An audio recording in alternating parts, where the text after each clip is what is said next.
हा, येतोय माझा आवाज तुम्हाला?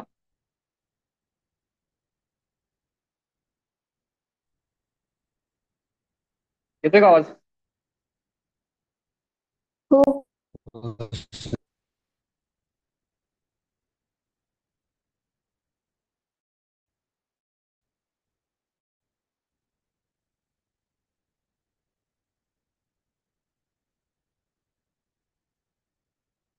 ते इंटरनेटचा प्रॉब्लेम आहे, त्यामुळे आज व्हिडिओ मी ऑन करत नाहीये.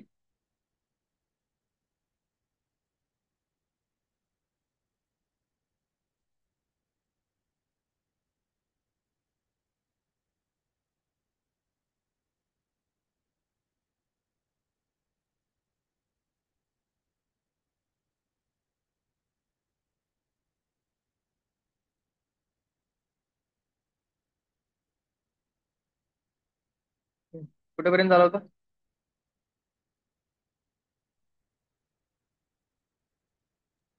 PYQ मधला क्वेश्चन नंबर 12. वायक्यू मधला 12 केलाय.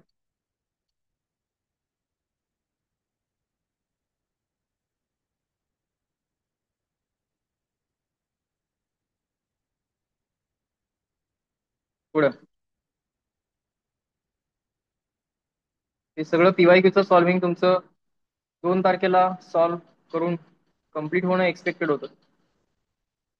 तो अजून झालेलं नाहीये. आता जी डेडलाईन दिली ती तुम्हाला फॉलो करावी लागेल.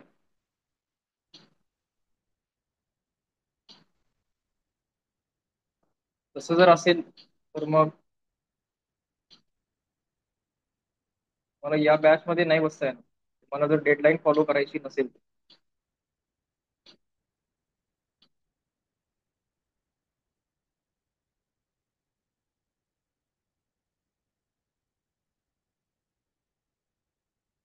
थर्टीन,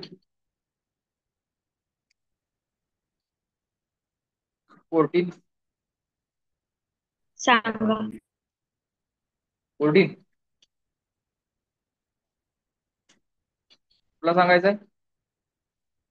14. हा, 14 बघा.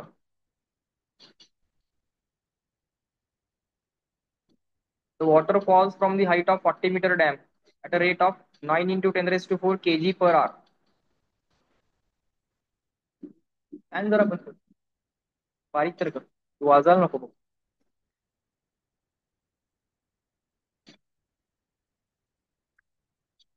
ऑफिसमध्ये सांगा तुम्ही एकदा.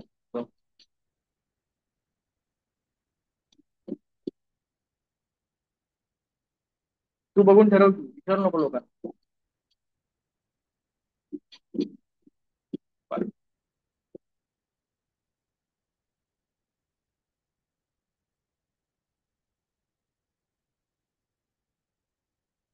Water falls at a rate of, mass flow rate दिलाय तो एम बाय डेल्टा टी म्हणा किंवा डीएम बाय डी टी म्हटलं तरी चालेल. किती दिलाय? 9 into 10 raised to 4 kg per hour. त्याला केजी पर सेकंड मध्ये गरज पडली तर कन्वर्ट करून घ्या. 50% of the gravitational potential energy can be converted into electrical energy. Using this hydroelectric energy, number of 100-watt bulbs that can be lit is. ठीक आहे, simple, अगदीच स्ट्रेट फॉरवर्ड क्वेश्चन आहे. तुमच्याकडे पोटेन्शियल एनर्जी किती आहे?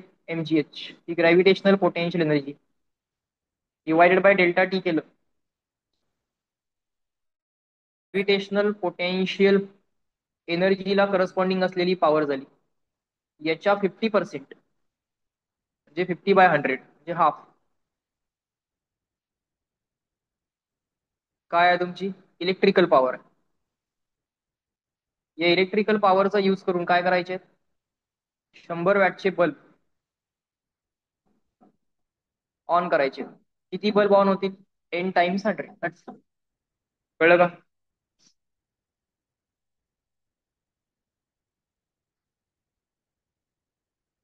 कळलं का? हो. Gravitational potential energy upon type केलं की ही पॉवर मिळाली. या पॉवरच्या 50% पॉवर इलेक्ट्रिकल मध्ये कन्वर्ट होते. इफिशियन्सी 50% दिली. आता ही जी इलेक्ट्रिकल पॉवर आहे ती 100 वॅटचे किती बल्ब ऑन करायसाठी यूज करता येईल. That's it. सो एन काढता येईल तुम्हाला. त्याआधी ही लेफ्ट हँड साईड तुम्ही वाटलं तर काढून घ्या. एम बाय डेल्टा टी तुम्हाला दिलाय मास फ्लो रेट kg पर आर. आर ला काय करा 3600 सेकंड मध्ये कन्वर्ट करा. जी ची व्हॅल्यू 10 घ्या. हाईट दिली आहे तुम्हाला 40 मीटर इंटू इफिशियन्सी दिली आहे हाफ. 100 वॅटचे एन बल्ब्स.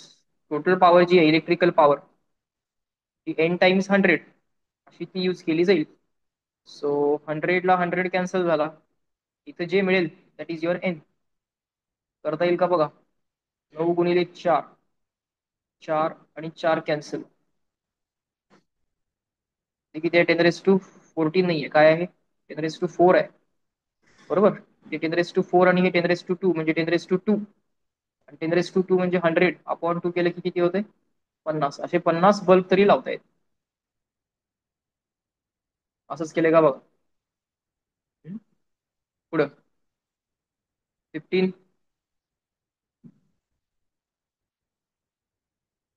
16 17 18 19 सांग. 19 बघा.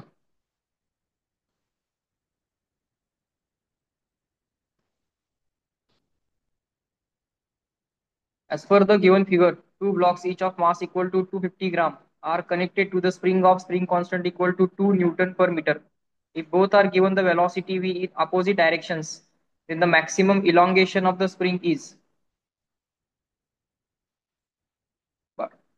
काय होणार आहे बघा. ही स्प्रिंग आहे आणि हे दोन ब्लॉक्स आहेत. याला वेलॉसिटी v दिली, याला पण वेलॉसिटी v दिली आणि जेव्हा स्प्रिंग मॅक्सिमम इलॉंगेट होईल तेव्हा दोघंही स्टॉप झालेले असतील बरोबर का. याची वेलॉसिटी किती झाली असेल 0 आणि याची पण वेलॉसिटी किती झाली असेल 0 झाली असेल. आणि स्प्रिंग मधलं इलॉंगेशन आपण किती म्हणूया त्यावेळी. स्प्रिंग मधलं जे काही इलॉंगेशन आहे ते किती आहे म्हणूया एक्स आहे असं म्हणूया. जे काही मॅक्सिमम इलॉंगेशन आहे तेच तर आपल्याला काढायचं. सो कुठल्या टाईपचा क्वेश्चन आहे हा. एनर्जी कॉन्झर्वेशनचा क्वेश्चन आहे. इनिशियल एनर्जी कुणाकुणाकडे आहे ब्लॉककडे तर आहे दोन ब्लॉक्स आहेत त्यांच्याकडे इनिशियल एनर्जी किती असणार आहे 1/2 mv² 1/2 mv² असे दोन ब्लॉक्स आहेत. स्प्रिंगकडे किती आहे 0. फायनली ब्लॉक्सकडे किती आहे 0 असे दोन ब्लॉक्स आहेत आणि स्प्रिंगकडे किती असणार आहे 1/2 k इंटू इलॉंगेशनचा स्क्वेअर. इलॉंगेशन तुम्ही काढू शकता. This is one equation one unknown game. करता येईल का.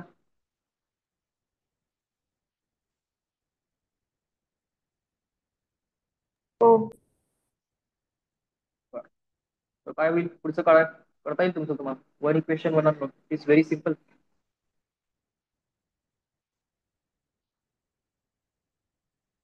ते मासला तुम्ही काय करणार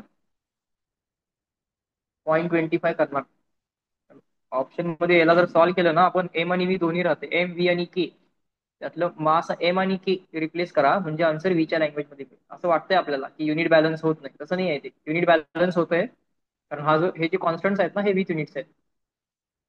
तर आन्सर एम व्ही आणि के च्या लँग्वेज मध्ये येणार आहे. ते आपल्याला काय करावं लागेल इलिमिनेट करावं लागेल ना. पुढं 20 21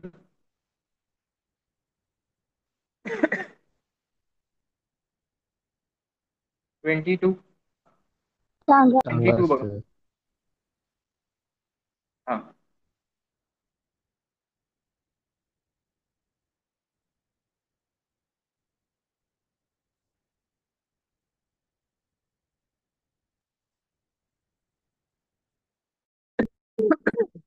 two cylindrical vessels of equal sectional area 16 centimeter square contain 1 centimeter and 150 centimeter respectively.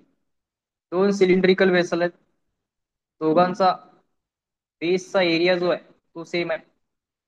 एकामध्ये वॉटरची हाईट किती आहे 150 तर तुमचा दुसऱ्यामध्ये 150. आवाज ब्रेक. ठीक आहे. सर आवाज ब्रेक होतोय. हो हो, थोडा इंटरनेटचा प्रॉब्लेम असेल, पण तुम्ही समजून घ्या ना, डायग्राम आपण काढतोयच ना, त्यातून समजता येईल ना आपल्याला.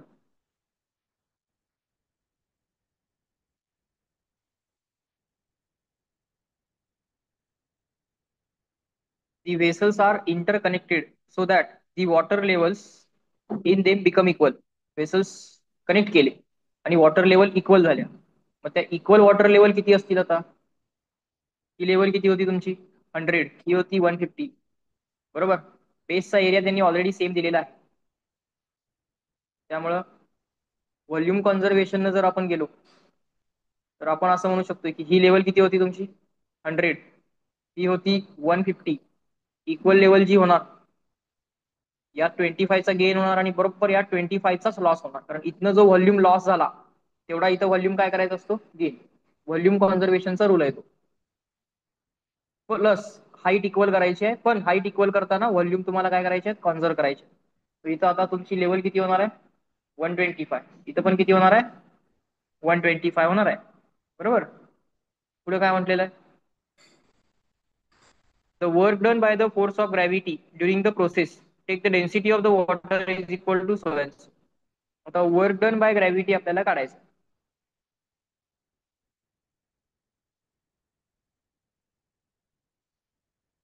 करावं काय लागेल तुम्हाला मी सांगतो. सिस्टीमचा सेंटर ऑफ मास आधी कुठे होता आणि नंतर कुठे आहे हे तुम्हाला जरा चेक करावं लागेल. सिस्टीमचा सेंटर ऑफ मास पहिल्या केसमध्ये यावाल्या साईडचं मास आपण काय करूया सांगतो. आपले बेसचे एरिया इक्वल आहेत. ही हाईट किती आहे? 100. आणि ही हाईट किती आहे? 150. म्हणजे टोटल हाईट किती झाली? 250. बरोबर. 250 ला करस्पॉन्डिंग जे काय मास आहे, बेसचे एरिया सेमच आहेत.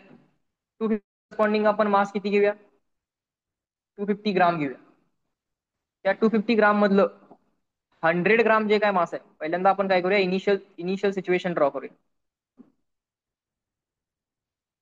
त्यातलं 100 ग्राम जे मास आहे बघा, त्यातलं 100 ग्राम जे मास आहे त्याची हाईट किती आहे? 100 सेंटीमीटर आहे. म्हणजे त्याची सेंटर ऑफ मासची पोझिशन काय झाली? 50 झाली का?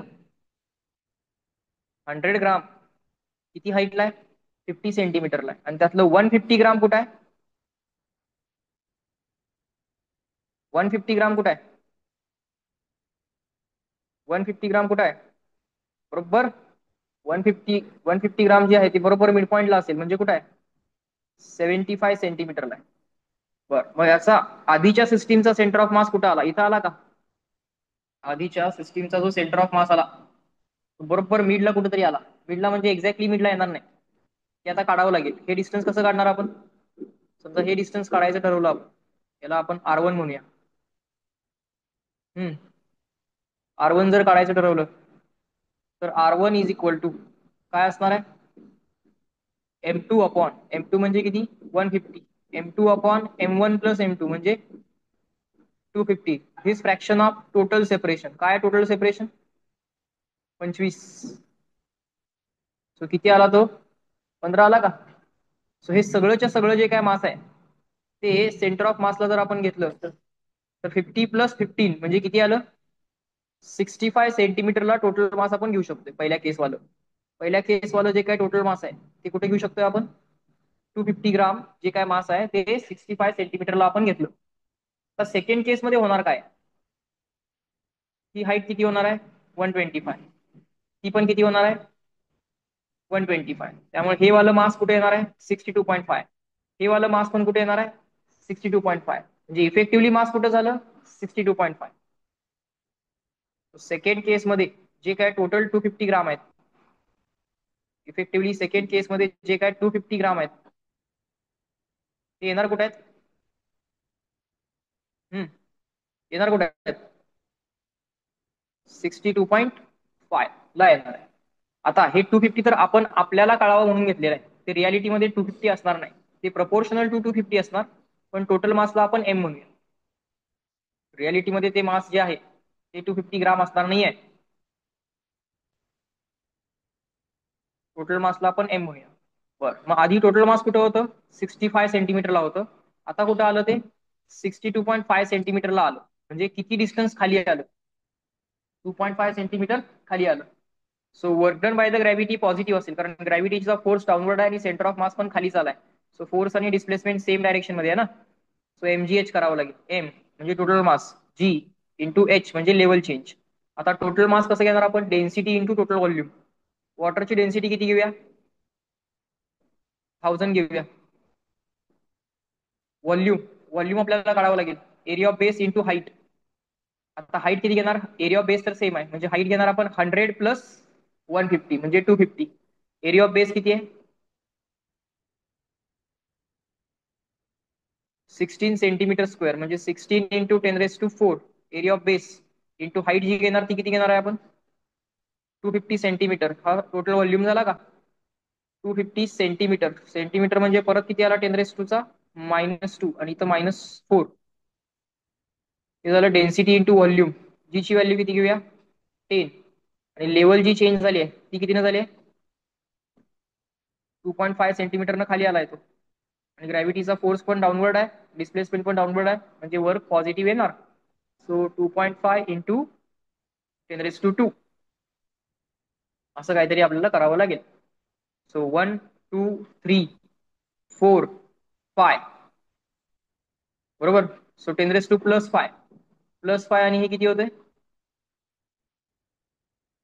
+5 आणि -8. +5 आणि -8 म्हणजे किती झालं? -3 झालं. बरं. 25 गुणिले 4 100 असते. मग 25 गुणिले 16 झालं 400. 400चं डबल किती असते? 800. आणि 400चा हाफ किती असतोय? 200.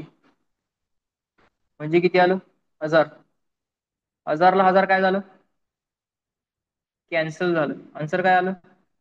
Work done by the gravity, म्हणजे इफेक्टिव्हली सिस्टीमचा सेंटर ऑफ मास किती डिस्टन्सनं खाली आला आणि त्याचा एमजीएच केला. काय केलं कळालं का बघा सगळ्यांना आता?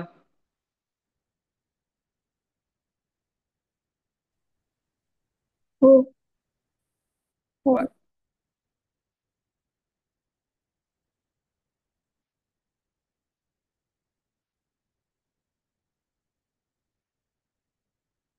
करता येईल का बघा? आज परत सॉल्व्ह करून बघा तो क्वेश्चन तुम्ही. काय क्वेश्चन नंबर हा? 22. पुढं 23,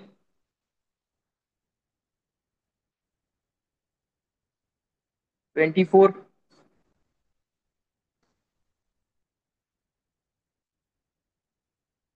25, 26, 27,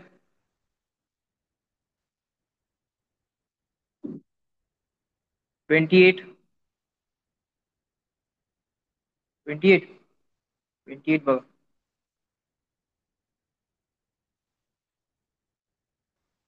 Given below are the two statements. Statement 1. A truck and a car moving with the same kinetic energy are brought to rest by applying brakes which provide equal retarding forces. Retarding acceleration equal नाही आहे. Retarding forces equal आहेत. Kinetic energies equal आहेत. म्हणजे 1/2 mass of truck velocity of truck square is equal to 1/2 mass of car velocity of car square. Mass equal असतील नसतील माहित नाही, velocity equal असतील नसतील माहित नाही, पण कायनेटिक एनर्जीज तर इक्वल आहेत. Kinetic energy of truck and the car, they are brought to rest by applying equal forces. Retarding force जो आहे तो ट्रक साठी लावलेला आणि कार साठी लावलेला इक्वल आहे. That doesn't mean acceleration equal आहे. फोर्स इक्वल आहेत, मासेस वेगळे असू शकतात ना. Both come to rest in equal distances. Stopping distance of the truck is equal to stopping distance of the car. Stopping distance, stopping distance वाली जर case असेल, initial velocity U असेल, final velocity V असेल, आणि त्याला जर आपण 0 केलं, ऍक्सलरेशन किंवा रिटार्डेशन जर आपण ए घेतलं, तर V square is equal to U square plus twice A S. समजा ए पॉझिटिव्ह नंबर घेतला तर रिटार्डेशन -1 घ्यावं लागेल. फायनल वेलॉसिटीला जर आपण 0 टाकलं तर स्टॉपिंग डिस्टन्सचा फॉर्म्युला काय येतोय, u²/2a येतोय. बरोबर का? दोघांसाठी स्टॉपिंग डिस्टन्स सेम आहे. स्टॉपिंग डिस्टन्स सेमचा काय झाला, initial velocity of the truck त्याचा square upon 2 times retardation for the truck is equal to initial velocity of the car त्याचा square upon 2 times acceleration of the car, असं लिहावं लागेल. पुढं स्टेटमेंट 2 काय म्हणतात बघा. The car moving towards east takes a turn and moves towards north. The speed remains unchanged. The acceleration of the car is 0. Okay, हे दोन्ही जे काय स्टेटमेंट्स आहेत हे काय असर्शन रिझन वाले नाही आहेत, दोन इंडिपेंडंट स्टेटमेंट्स आहेत.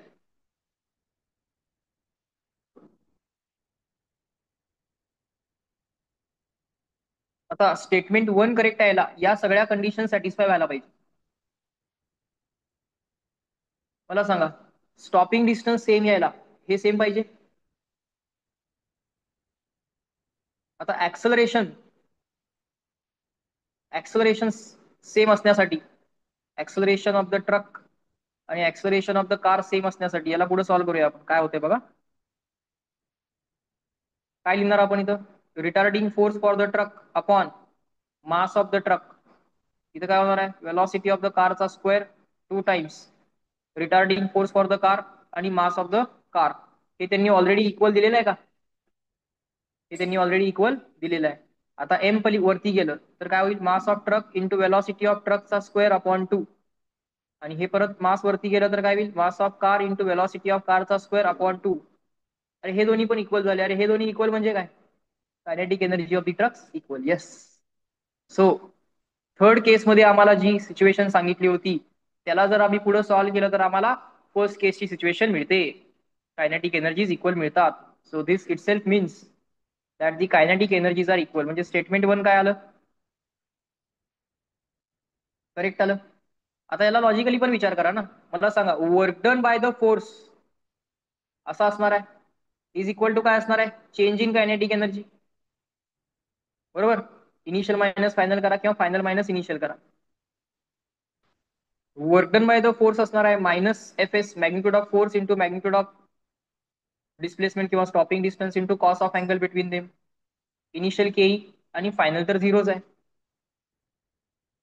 मला सांगा, दोघांसाठी एस सेम आहे, एफ सेम आहे, मग दोघांसाठी के इनिशियल के सेम असणार की नसणार. म्हणजे वर्क एनर्जी थेरम पण जर आपण गेलो असतो तरी चालला असतो. हा जो चेंज आहे, चेंज कसा लिहायला पाहिजे होता मी, work done by the frictional force किंवा work done by the brakes is equal to KE final minus KE initial. KE final तर 0 आहे म्हणजे minus of KE initial, minus minus cancel. So F S is equal to KE initial.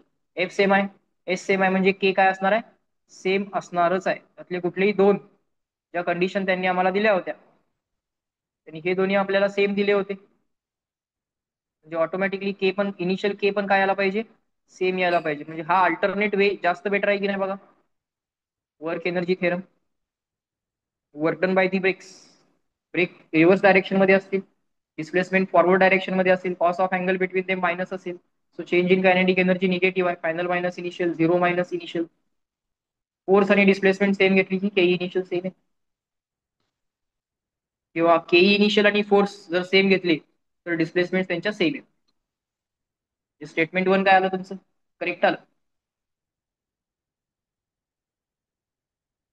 बरोबर. Statement 2 काय बघ, a car moving towards the east takes turn and moves towards the north. The speed remains unchanged. The acceleration of the car is 0. सरळ सरळ कळते. एक एक car आहे, ती ईस्टला जात होती, तिने टर्न घेतला आणि ती आता नॉर्थला जाते. सो ह्या प्रोसेसमध्ये काय झालं, कारनं टर्न घेतला. सो आधी ती ईस्टला जात होती, आता ती नॉर्थला जाते. स्पीड तेवढाच राहिलाय, म्हणजे व्ही ला 20 लिहिणार ना मी, पण V1 बार आणि V2 बार इक्वल आहेत का, नाही. त्यामुळे वेलॉसिटी चेंज झाली आहे, मॅग्निट्यूड मध्ये नाही पण कशामध्ये, डायरेक्शन. कारनं टर्न घेतला आणि स्पीड सेम राहिला तर acceleration of the car is zero, हे करेक्ट आहे का? नाही. Acceleration of the car zero असणार आहे का? कारण डायरेक्शन चेंज झाली आहे वेलॉसिटीची, बरोबर का? त्यामुळे स्टेटमेंट टू जे आलं, म्हणजे सेम सेम स्पीड ठेवून जर आम्ही टर्न घेतला, पॉसिबल आहे. अरे पण टर्न घेतला म्हणजे डायरेक्शन चेंज झाली, स्पीड नाही चेंज झाला पण वेलॉसिटी चेंज झाली आहे. म्हणजे ऍक्सलरेशन झिरो जे काय त्यांनी सांगितलंय ते चुकलेलं आहे. ऍक्सलरेशन झिरो नाही आहे आमचं ऍक्सलरेशन काय आहे? नॉट झिरो असणार आहे काहीतरी ऍक्सलरेशन. स्टेटमेंट टू जे आहे ते काय आमचं इनकरेक्ट आहे. पुढं 29, 30, 31,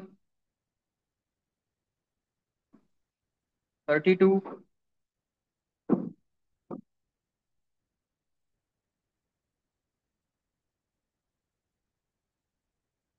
33, 34,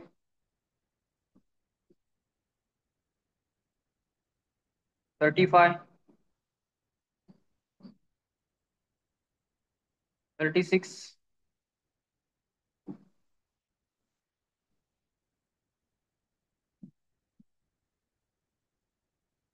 37, सांगा. 37 बघा.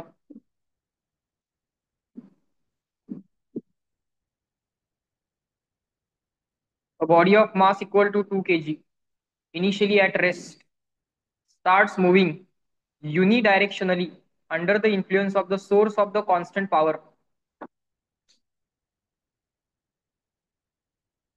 Its displacement in 4 seconds is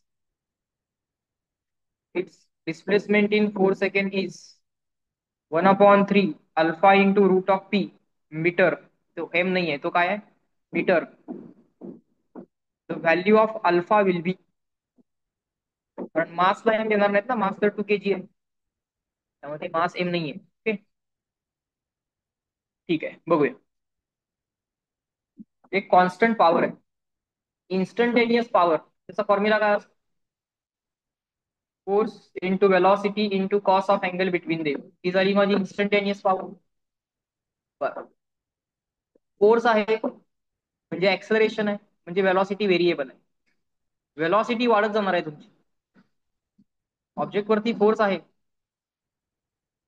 object वरती वर्क केलं जातंय, ऑब्जेक्टला पॉवर दिली जाते आणि ही पॉवर कॉन्स्टंट आहे असं ते म्हणतात. फोर्स आहे म्हणजे ऍक्सलरेशन आहे, जी वेलॉसिटी ही वाढत जाते. वेलॉसिटी वाढत जाते तर फोर्स कमी करत नेला पाहिजे सो दॅट पॉवर कॉन्स्टंट ठेवता येईल.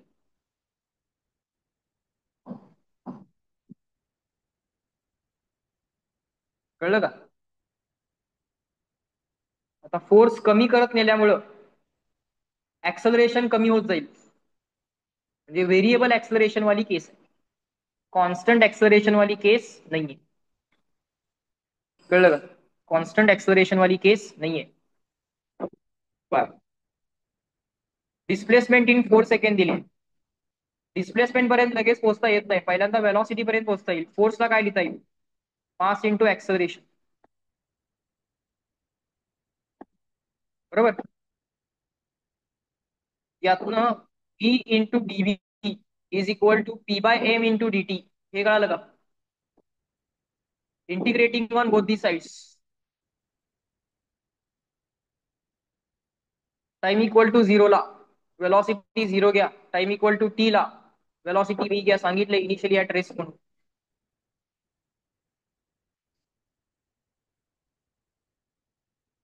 तो ही वेलॉसिटी मिळाली.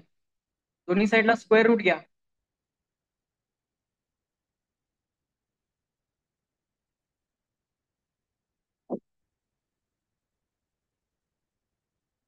वेलॉसिटीला रिप्लेस करा.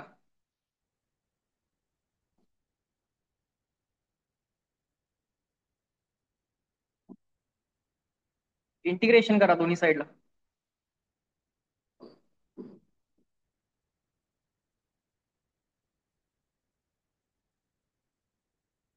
एस इंटिग्रेशन एस करा. टोटल डिस्प्लेसमेंटच पाहिजे नाही, या साईडला लिमिट टाकायची गरज नाही. त्या साईडला लिमिट मात्र टाकावी लागतील. 0 to 4 4 सेकंडची ना. तिकडे लिमिट टाकायला लागतील. t⁻² चे इंटिग्रेशन होणार आहे t⁻³ अपॉन 3/2. तिकडे मात्र लिमिट टाकावे लागतील 0 to 4 second. Small displacement ds, total displacement s. तो √2p/m मास दिले तुम्हाला 2. हे 3/2 चं वरती जाऊन होणार आहे 2/3. तर 4 टाका. अप्पर लिमिट 4 येणार आहे, लोअर लिमिट तर 0च आहे. पहिला क्यूब करा किंवा पहिला स्क्वेअर रूट करा. सर किती 8. 2 कॅन्सल झालं, हे √p आला 2/3 इंटू 8. आन्सर काय लागले √p इंटू 2/3 इंटू 8 म्हणजे इथे किती वेळा लागले 16. बरोबर. आणि याला कशाबरोबर इक्वेट करायचं आहे 1/3 अल्फा √p मीटर. तर सोडून द्या, √p ला √p कॅन्सल करा, 1/3 ला 1/3 कॅन्सल करा, अल्फाला 16 लिहून टाका. कळलं का बघा. हो. काय काय केलं कळलं का? काय काय केलं मी. Power is force into velocity. Force आहे म्हणजे ऍक्सलरेशन आहे, म्हणजे वेलॉसिटी वाढणार, म्हणजे फोर्स कमी व्हायला पाहिजे कारण पॉवर फिक्स ठेवायची. आता इथं त्यांनी काय दिलंय displacement as a function of time दिले. टाइम इक्वल टू 4 सेकंड नंतर झालेली डिस्प्लेसमेंट. इथंपर्यंत जाणं इतकं सोपं नाही. सोपं काय आहे फोर्सला मास इंटू ऍक्सलरेशन, ऍक्सलरेशनला dv/dt, velocity as a function of time काढ. पहिला सोपं काय आहे velocity as a function of time काढ. पण इथं v² मिळतोय तो काय उपयोगाचा नाही म्हणून v काढायचा. v मिळाल्याशिवाय डिस्प्लेसमेंट काढता येत नाही, v² येऊन काय उपयोग नाही. त्यामुळे v काढायचा पाहिजे रूट घेऊन. मग त्याला बरं डिस्प्लेसमेंट अपॉन टाइम करायचं. स्मॉल डिस्प्लेसमेंटचं इंटिग्रेशन करून टोटल डिस्प्लेसमेंट काढायची. लेफ्ट साईडला काही लिमिट टाकायची गरज नाहीये. राईट साईडला 0 to 4 ची लिमिट टाका.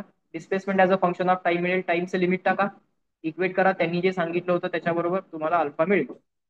स्ट्रेट क्वेश्चन आहे. कळलं का. करून बघा ते करता आलं पाहिजे. पुढे 38, 39,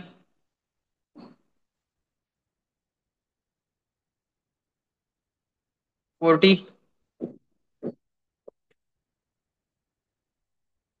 40, 40 बघा. Particle of mass equal to 10 gram. Particle of mass equal to 10 gram moves in a straight line. The retardation of 2x, where x is the displacement. Okay, retardation जे आहे रिटार्डेशन किंवा आपण जेव्हा म्हणतोय negative acceleration, negative of acceleration, retardation हा एक positive आकडा असला पाहिजे. सो ऍक्सलरेशन आपण काय -2x असं लिहू.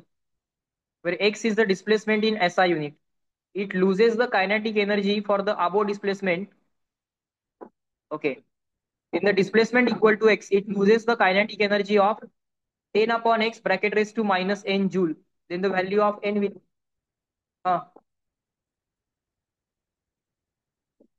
ke lost विचारलेली आहे. ke lost किती आहे ती 10/x bracket raised to -n joule. n ची व्हॅल्यू विचारली. बरोबर. मला सांगा रिटार्डेशन किंवा ऍक्सलरेशन अवेलेबल आहे आपल्याकडे. रिटार्डेशन म्हटले रिटार्डेशन ऑफ 2x. आम्ही कधी असं म्हणणार का retardation of -3 metre per second square. नाही, आम्ही काय म्हणणार रिटार्डेशन ऑफ 3. म्हणजे ऍक्सलरेशन किती झालं मायनस, असं त्याचा अर्थ आहे. बर, मग आपण याला ऍक्सलरेशन म्हणून जेव्हा सबस्टिट्यूट करणार तेव्हा आपल्याला -2x लिहावं लागेल, कारण इथं आपण काय कुठला सिम्बॉल वापरायलाच नको. इथं आपण सरळ लिहूया ना रिटार्डेशन. बरोबर. बर, आता केई लॉस त्यांनी विचारली. आपण असं म्हणू शकतो का बघा work done by the force म्हणजे मॅग्निट्यूड ऑफ द फोर्स. मी यायचंय 1-2 मिनिटं आलो, 2 मिनिटं वेट करा.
हा, magnitude of the force into magnitude of displacement into cos of angle between them. आता हा मॅग्निट्यूड आहे त्यामुळे हा पॉझिटिव्हच टाकला पाहिजे. Cos of angle between them 180 टाकूया. This is small amount of work done. This small amount of work done is equal to small change in kinetic energy. हा झाला small change in kinetic energy. दोन्ही साईडला जर आपण integrate केलं तर आपल्याला मिळेल total change in kinetic energy. फोर्सचा आकडा असणार आहे मास इंटू ऍक्सलरेशन. आता इथं मॅग्निट्यूड आहे त्यामुळे मॅग्निट्यूड असल्यामुळे सरळ सरळ आपण इथं 2x टाकणार. इथं काय आपण चेंज करणार नाही. dx कॉस 180चा -1 झाला. हा चेंज म्हणजे काय असणार आहे फायनल मायनस इनिशियल. हा मायनस आपण पलीकडे पाठवला. मग आता हे जे होणार आहे हे काय होणार आहे इनिशियल मायनस फायनल होणार आहे मायनस ऑफ डेल्टा के. त्यामुळे याला आता आपण लॉस म्हणू शकतोय. इनिशियल मायनस फायनलला आपण लॉस म्हणू शकतोय. आता फक्त लेफ्ट हँड साईड आपल्याला सॉल्व्ह करायची. कशी सॉल्व्ह होणार आहे बघा लेफ्ट हँड साईड. 2m बाहेर आला मायनस आपण ऑलरेडी बाहेर पाठवलाय. एक काम करू हा मायनस आपण इकडे पाठवलेला आहे. 2m बाहेर आला. x dx चं इंटिग्रेशन काय होणार आहे x²/2 होणार आहे. बरोबर 2 ला 2 कॅन्सल झाला. मास काय आपलं 10 ग्राम आहे. 10 ग्रामला काय लिहिता येईल 10 इंटू 10⁻³ म्हणजे 10⁻² किलोग्राम झालं ते. सो 10⁻² आणि हा x बरोबर ⁻². कुठला फॉर्मॅट मध्ये पाहिजे तो आपल्याला 10/x bracket ⁻n upon x करायला पाहिजे. 10/x म्हणजे इथं काय झालं झालं की किती आला तुमचा n -n आला -2. मास किती आहे तुमचं 10⁻² आणि x⁻² किती आहे 2.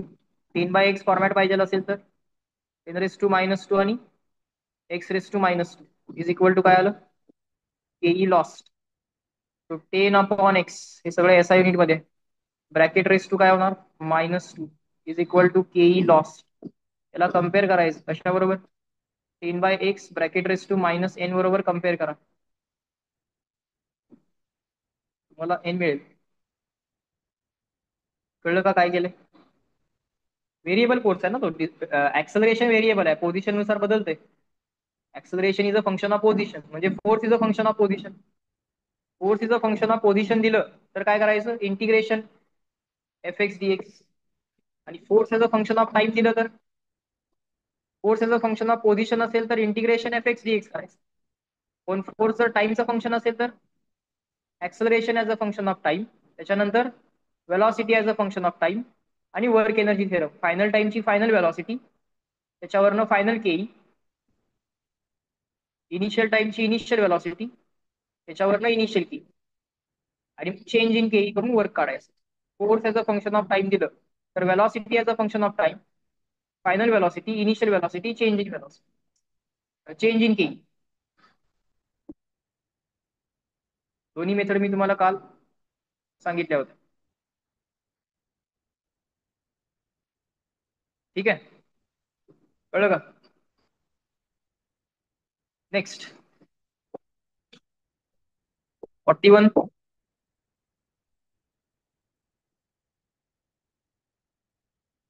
42 सांगा. 42 closed circular tube of average radius 15 centimeter whose inner walls are rough is kept in the vertical plane. The block of mass 1 kg just fits inside the tube. The speed of the block is 22 meter per second when it is introduced at the top of the tube. After completing 5 oscillations, the block stops at the bottom region of the tube. The work done by the tube on the block is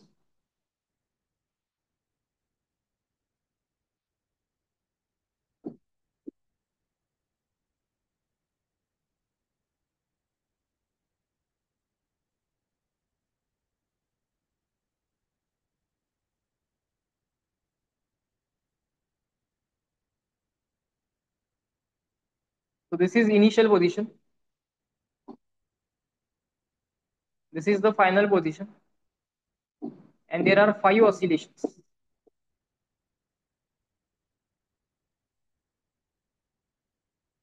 Like this. 1, 2, 3, 4, 5, and then stop. At any general position,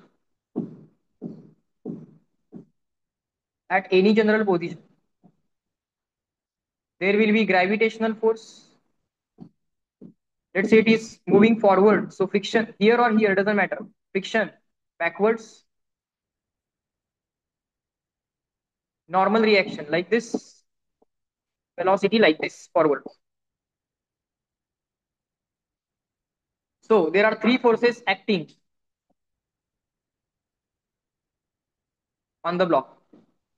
So work done by friction plus work done by normal reaction plus work done by mg is equal to change in kinetic energy of the block. Work done by all the forces acting on the block is equal to change in kinetic energy of the block. These 2 forces are applied by the tube. So you can call work done by the tube, right? Friction and normal reaction. Yes or no? Friction and normal reaction are applied on the block because of tube. So you can say work done by the tube plus work done by the mg is equal to change in ke. So ke final minus ke initial.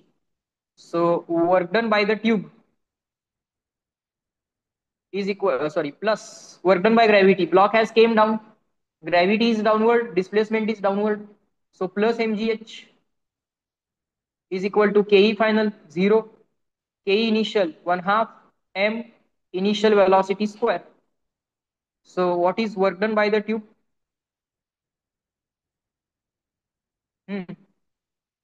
Minus 1/2 initial velocity square minus mgh. ग्रॅव्हिटीचा work positive येणार ना, gravity downward आहे, displacement पण downward आहे. हा काय येणार? Minus half. What is mass? 1. What is velocity? 22 metre per second. Minus what is mass? 1. What is G? 10. What is H? 30 centimetre. 30 centimetre. So 30 into 10 raised to minus 2. This 0 and this minus 2 cancel. What is this? 22 square is 484. 484 half. 484. So what is the answer? Clear? Huh? 5, not 3. त्यांचं काय बघा? -245 आहे का बघा? Magnitude म्हणजे 240. ठीक आहे, कळलं का? सिंपल आहे. Work done by the tube म्हणजे काय? ट्यूबनं कुठले कुठले फोर्सेस लावले? 2. एनी जनरल पोझिशनला बघा की नॉर्मल फ्रिक्शन. आता नॉर्मल बाहेर पण असू शकते, आत पण असू शकतोय.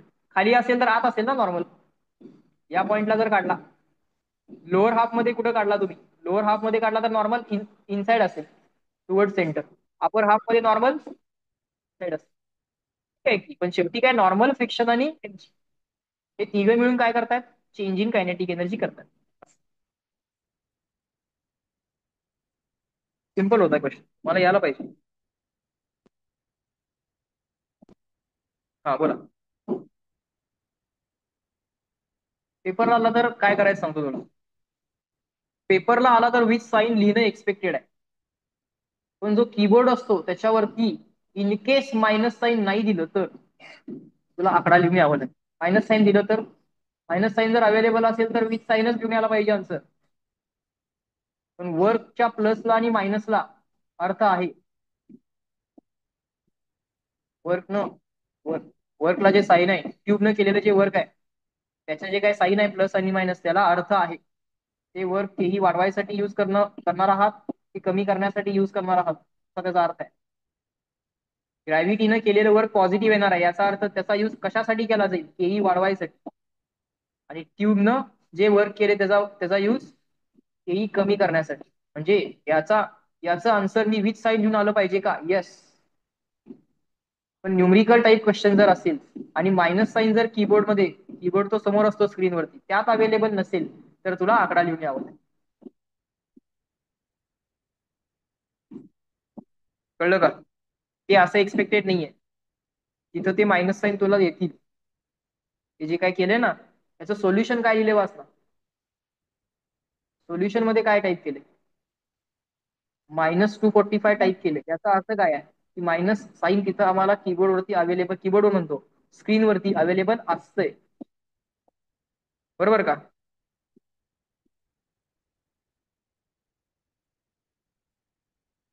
त्यांनी उत्तर दिले ना मायनस, मायनस टाईप करता येतंय असं त्याचा अर्थ. मग स्क्रीनवरती आम्हाला प्लस मायनस का करून दिलेत अवेलेबल? कारण तुम्ही तसे आन्सर्स लिहावेत म्हणून दिलेत. असणार आहे ते प्लस मायनस अवेलेबल. नसेल तर काय ऑप्शनच नाही. पण असेल तर मी मायनस लिहायचंय की नाही लिहायचंय? लिहायचंय. पुढं 43.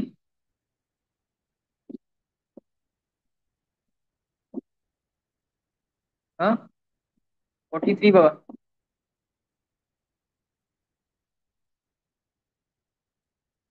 If the maximum load carried by the elevator is 1400 kg, 600 kg passenger, 800 kg elevator, which is moving up with the uniform speed of 3 meter per second, then the frictional force acting on it is 2000 Newton. Then the maximum power used by the motor is.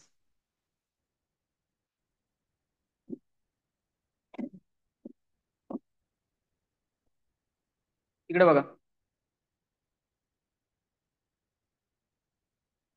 Elevator आहे. इलेव्हेटरचा speed किती आहे? हा 3 metre per second आहे. आणि काय आहे? Constant आहे. इलेव्हेटर वरती ऍक्ट होणारे फोर्सेस काय काय असतील? Weight of the elevator plus passenger, friction, आणि काय? टेन्शन. हे तिन्ही बॅलन्स असले पाहिजेत कारण स्पीड काय आहे? Constant. So tension is equal to काय आलं? mg plus F. mg किती आहे? 1400 इंटू जी. फ्रिक्शन किती आहे? 2000. 14,000 प्लस 2000 किती झालं? 16,000. हे काय झालं? टेन्शन. टेन्शन कुणी प्रोड्यूस केलं? टेन्शन कुणी प्रोड्यूस केलं? मोटरनं.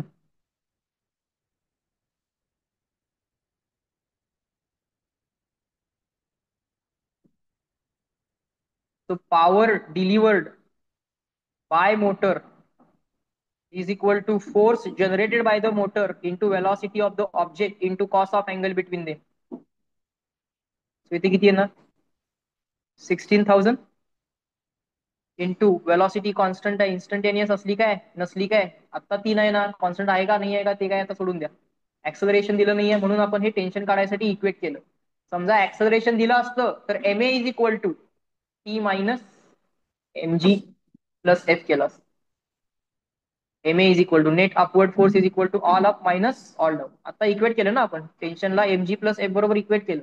मी म्हणतोय नसतं तरी पण काय करता आलं असतं? टेन्शन काढता आलं असतं. ऍक्सलरेशन द्यायला पाहिजे फक्त त्या केस. 16 × 3 किती झालं? 48,000 म्हणजे काय झालं? Kilo watt. सो काय लिहिणार इथं? 48 लिहिणार. कळलं का बघा? कळलं का? पुढं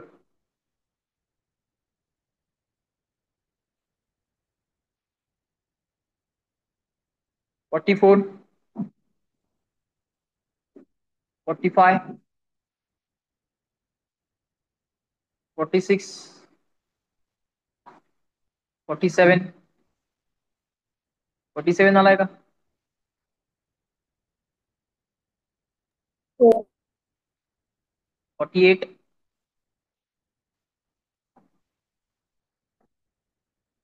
46 मध्ये जी काय घ्यायचं दिलं नाहीये. न्यूमरिकल असेल आणि कॅल्क्युलेशन सोपं असेल तर 9.8च घ्यायचं. करेक्ट. हा 784 आणि त्यांनी 800 दिली. ते करतात. एक काम कर, आपण असं करूया, काहीतरी रूल बनवूया त्याच्यासाठी. न्यूमरिकलला आपण आता त्यांनी 800 दिले म्हणतोस तू, आणि हा क्वेश्चन त्याचं एव्हिडन्स आहे आपल्याकडे. म्हणजे समजा उद्या आपल्याला अशी काहीतरी सिच्युएशन तयार झाली आणि समजा आपल्याला एनटीएला मेल लिहावा लागला, तर आपण काय करणार? एनटीएचं आन्सर काय चेक करावं. ऑनलाईन एक 2-3 ठिकाणी चेक कर.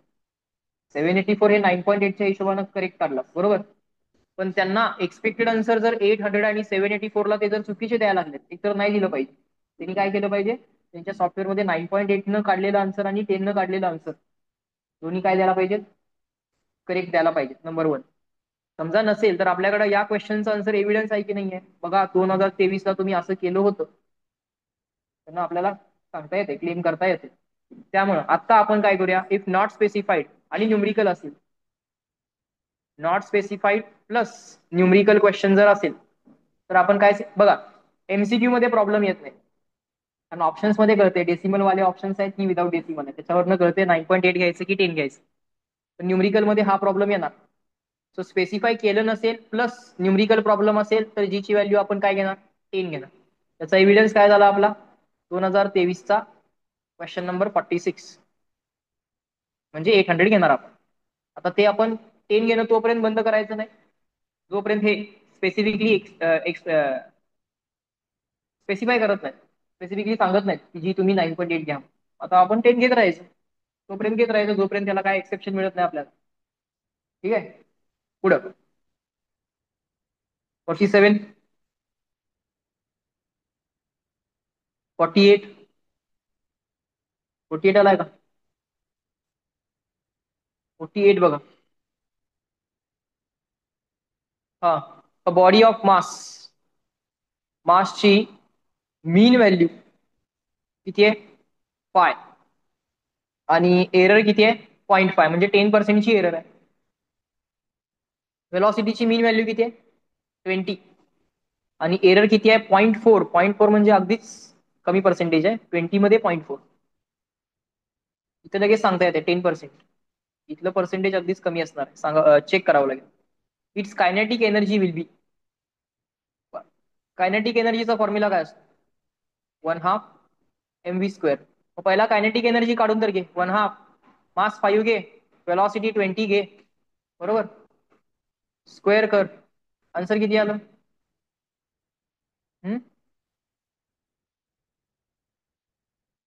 1000 आलं. 1000 वाले किती ऑप्शन आहेत, 2 ऑप्शन आहेत.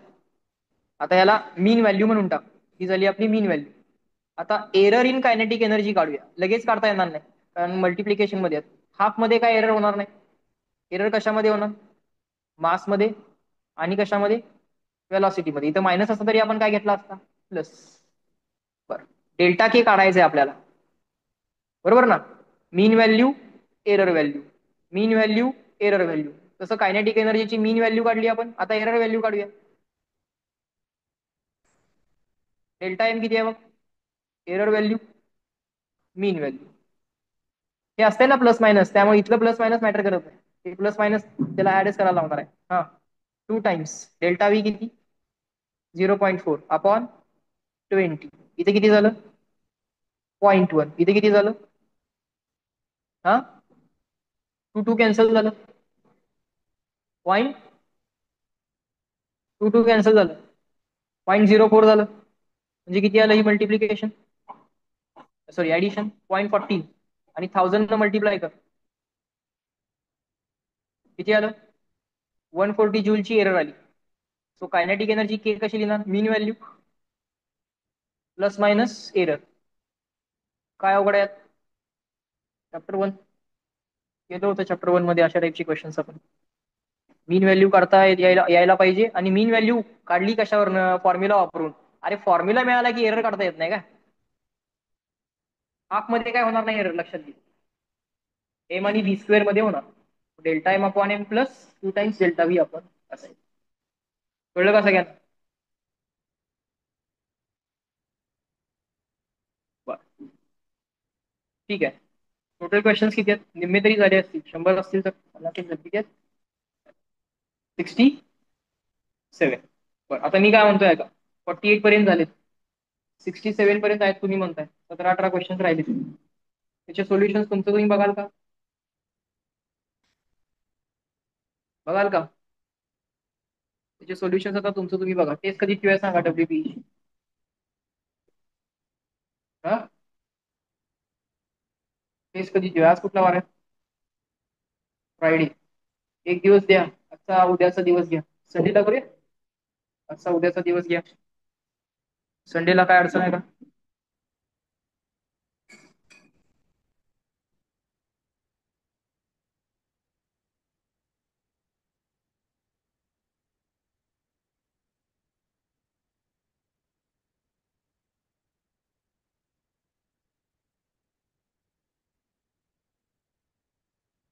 हम्म?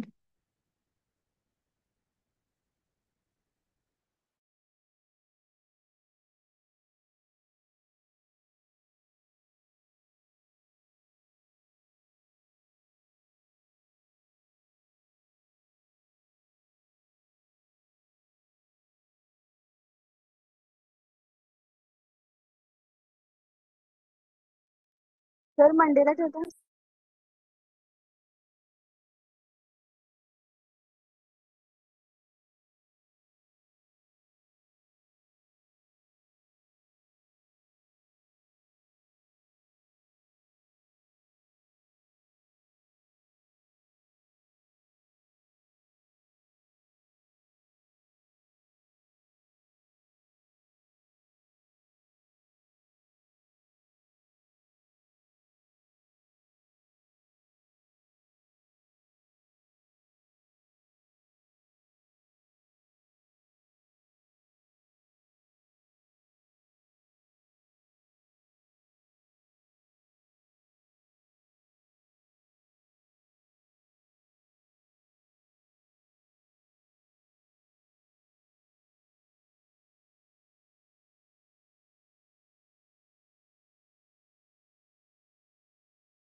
सर आवाज येत नाहीये.